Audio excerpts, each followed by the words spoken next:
Hi guys, happy Mother's Day. So this year I paired up with Andrea Christina, Style and Beauty Doctor, Francesca Garza, Jessica Van Heerden, and Rachel Weiland, an amazing group of girls from the kin community, for a huge Mother's Day playlist. So go ahead and grab yourself a snack because you're going to have plenty of amazing videos to watch. Now today I'm going to show you how I make my mom's rice pudding. And my mom made my baby food from scratch. Because of her, I was really the only first grader that actually liked Brussels sprouts. She made me simple dishes like pastina and chicken broth, and just lots of really simple things that were essentially comfort food. So stuff like this timeless dessert really makes me think of my mom and even my Nana too. You guys know my Nana because we got a tattoo together. I'll link that below if you're interested in watching. First, we'll start off by adding in our milk. Make sure you use whole milk for the richest flavor, and then our rice. Now, if you want a creamier rice pudding, it's, based on the day, whatever I feel like. Today, I wanted to actually have the texture of the rice, so I used long grain. But if you do want it to be creamier, use a short grain.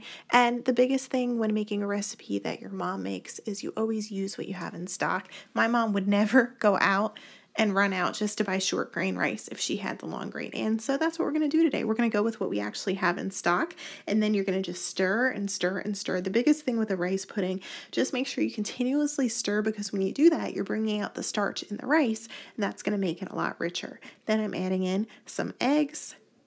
So we'll be here for quite a bit. Just stir, stir, stir away. And if you guys want the full recipe, it's going to be right down in the description below, so you can follow along while you watch this and read the recipe at the same time. Then I'm adding in my raisins, a really good quality vanilla extract, and of course, our cinnamon. This is going to taste a little bit different than the one that you have in the store, like the Cozy Shack brand, or even the Jello brand that they sell, especially if you're using a long grain. If you want a creamier, just use a short grain rice.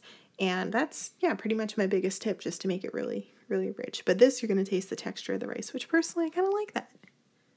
Oh, this looks so good. It just brings me back to so many memories of my mom making this when I grew up, which is kind of funny because today my mom is dairy and gluten-free. She eats really healthy, which I admire. I wish I could do it. But I just remember so many years of her making this. She even made it for birthdays and holidays. It was just kind of a staple thing because it's affordable and comfort food.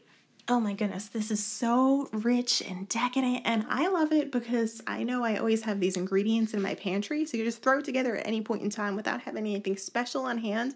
And that was my mom's overall philosophy when we cooked growing up, was to take nothing and essentially turn it into something amazing and comfort food and home style meals. It was never anything fancy that we were eating. It was always saving money, but creating something from scratch that was really, really delicious. So I hope you guys enjoyed this recipe. Please leave your comments down below of what your mom made when you were growing up, because I love to hear memories like that.